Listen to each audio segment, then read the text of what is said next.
Bonsoir, tu vas bien? Écoute, personnellement, moi ça va. J'espère que tu es prêt à faire cette journée, passer ce moment avec moi. Je te garantis pas que ça va être une partie de plaisir. Comme tu le sais, on se trouve actuellement en plein cœur de la Sibérie, dans un abri de fortune, construit à l'époque par les soldats de l'Union soviétique en pleine période de la guerre froide. C'est un abri souterrain où il fait relativement... où c'est relativement calme. Il n'y a pas vraiment beaucoup de danger ici. Mais comme tu le sais, au-dessus de nous, c'est un vrai champ de bataille qui s'offre à nous. Et en tant qu'élève à mon stage de survie en milieu hostile, tu vas être amené à affronter tout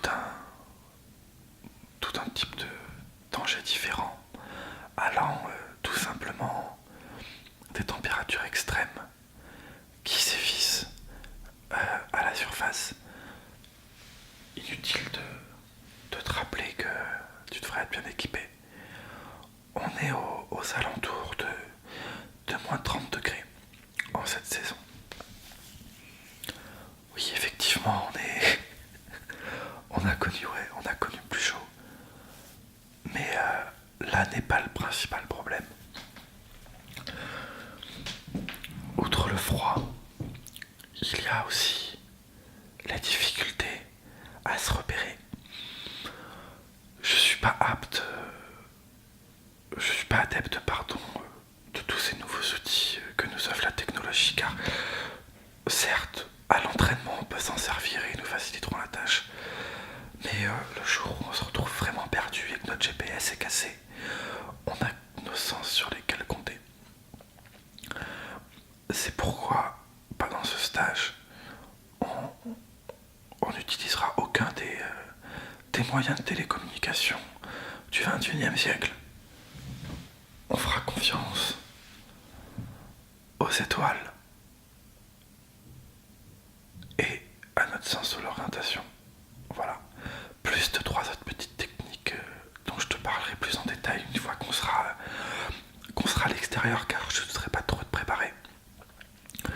Je voudrais que tu arrives sur place vraiment comme si tu t'y attendais pas, en fait, te mettre dans les conditions dans lesquelles tu serais le plus apte à faire un craquage et justement à pouvoir te préparer à ça et à t'apprendre les bonnes façons de réagir et les moyens de t'en sortir vivant. Évidemment, même si notre stage n'est qu'un entraînement, je ne peux pas te garantir un taux de risque à zéro, car on ne sait jamais sur quoi on va tomber. Par exemple, un autre danger qui rôde à tout moment, c'est le terrain. Comme tu le sais, il y a pas mal de montagnes. Voilà, tu connais les risques, tu sais qu'escalader une montagne c'est toujours dangereux.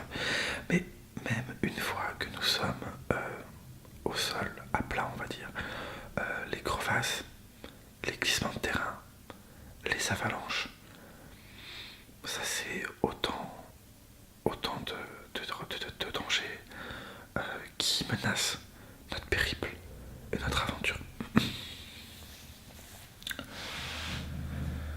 Autre chose, c'est pas notre priorité, mais c'est quand même à prendre en compte.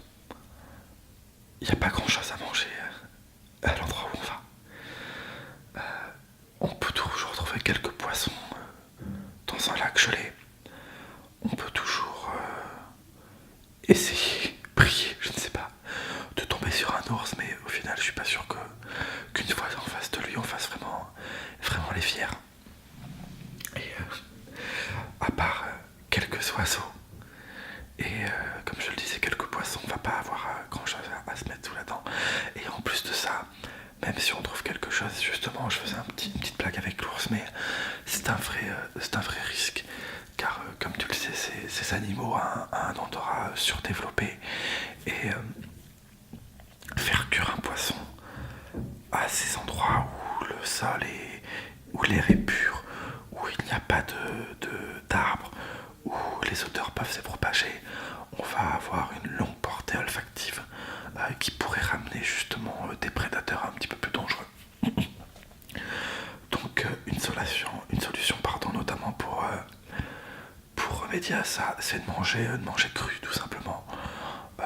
Moi j'aime bien les sushis, je sais pas ce que t'en penses, mais un bon thon ou un bon saumon pêché dans un lac gelé du fin fond de la Sibérie et mangé directement cru seulement quelques minutes plus tard, je crois qu'on est au summum de la fraîcheur et que même les plus grands maîtres sushi japonais n'ont pas du poisson aussi frais dans leur restaurant. Bon, évidemment on n'a pas de riz, du coup on pourra se faire quelques sashimi plutôt, juste des fines tranches de poisson cru, sans rien d'autre à part nos yeux et notre imagination pour imaginer la sauce soja qui va bien avec. Mais bon, bref, passons. Je m'éloigne du sujet principal. Autre chose dont je voulais te parler avant qu'on monte l'échelle qui est juste là, un petit peu derrière, et qu'on arrive directement dans le vif du sujet. Je sais que tu es entraîné. De toute façon, c'est pour ça que j'ai accepté que tu m'accompagnes dans cet entraînement. On n'est pas sur un camp pour les novices. Je sais que tu es entraîné, mais quand même, voilà. Je voulais te rappeler à l'extrême prudence. Ce qu'on va faire est excessivement dangereux. Chaque année, ce sont des aventuriers et des explorateurs chevronnés qui malheureusement sont emportés par la force, la puissance et la colère de la nature dans des endroits aussi hostiles que celui-ci. Du coup, quelques mesures de sécurité s'imposent à nous. C'est du bon sens, évidemment. Toi comme moi, nous avons un niveau et des connaissances techniques suffisantes pour que je n'ai pas à te rappeler les bases. Mais je voulais juste faire un petit point rapide avec toi sur 2-3 petites choses qui pourraient nous être utiles. On marche par exemple dans cette zone toujours en crabe. Tu sais, non pas comme ça. Pardon. Non pas comme ça, mais en décalé. Pourquoi? Tout simplement. Ça c'est une technique un petit peu particulière que j'ai apprise lorsque j'étais dans les forces spéciales de montagne. Quand tu montes et que tu escalades une paroi montagnarde de cette façon, vraiment l'un derrière l'autre, il suffit que la personne qui est en premier pendant l'escalade fasse tomber un bloc de glace, un rocher ou quelque chose comme ça. Celui qui est derrière se le prend instantanément sur la tête et on est d'accord que c'est pas bon pour lui. En marchant en décalé, on va se permettre justement d'éviter ce genre de problème. Si quelque chose tombe, on a directement un écart qui est créé entre nous et du coup les débris et les obstacles et les dangers vont passer à quelques mètres de nos corps, et donc il n'y a aucun souci par rapport à ça. Autre chose, toujours dans nos techniques de marche, évidemment on est encordé comme je te l'ai dit tout à l'heure, il y a pas mal de crevasses, et donc à partir de là une chute est vite arrivée et je voudrais éviter de te perdre. Autre point, niveau matériel, outre nos vêtements de survie afin d'avoir un minimum chaud par ces températures qui sont plutôt extrêmes, on emporte du matériel de survie classique, rien de bien folichon. Piolet évidemment, cordage, raquettes, chaussures à clous, aussi quelques fumigènes, car là évidemment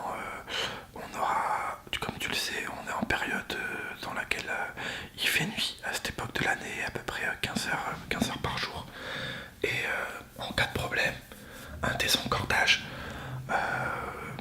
une corde coupée, quelque chose d'autre comme ça, on aura la possibilité de se repérer.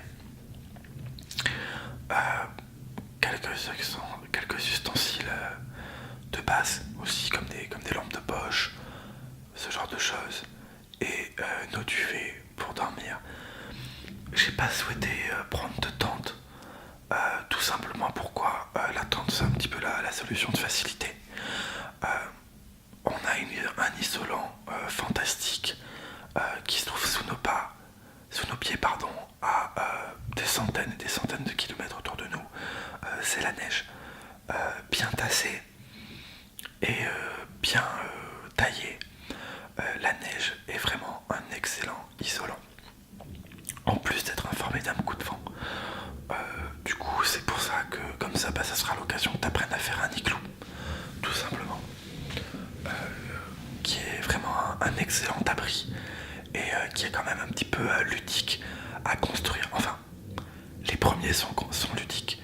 Quand tu passes 6 mois en pleine nature à traverser les pôles, comme je l'ai fait à une époque, je t'assure qu'au bout de ton 200e igloo, tu ne trouves plus rien de ludique à faire ça. Mais bon, normalement, on n'est pas parti pour rester 200 jours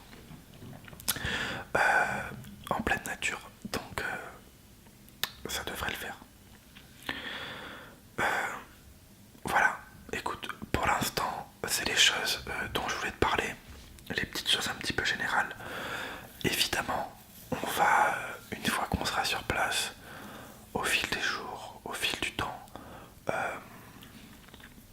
expérimenter de nouvelles choses, apprendre de nouvelles techniques. Voilà, et je voudrais pas te cacher le plaisir. Donc, comme tu le sais, on part demain matin. Donc, ce que je te conseille et ce que je te recommande plus que vivement, c'est vraiment une bonne nuit de sommeil. Car comme tu le sais, on est dans un endroit encore avec un minimum de confort, ce qui ne sera pas le cas du tout dès demain matin. C'est lever 5 heures d'ailleurs. Voilà, je te préviens, je sais que c'est difficile, mais bon, autant prendre les bonnes bases. Autant prendre les bonnes bases dès le départ. Voilà, donc ce que je vais faire moi aussi, je vais aller me reposer. Je vais dormir une dernière fois tranquillement, au chaud, dans un bon lit, à côté d'un bon feu. Et écoute, normalement, si on suit les règles de sécurité élémentaires, tout va très bien se passer. Donc ne t'en fais pas. Au pire, je serai toujours avec toi. J'ai de l'expérience dans ce genre de voyage. Donc ça devrait le faire. Sur ce, je te souhaite une bonne nuit.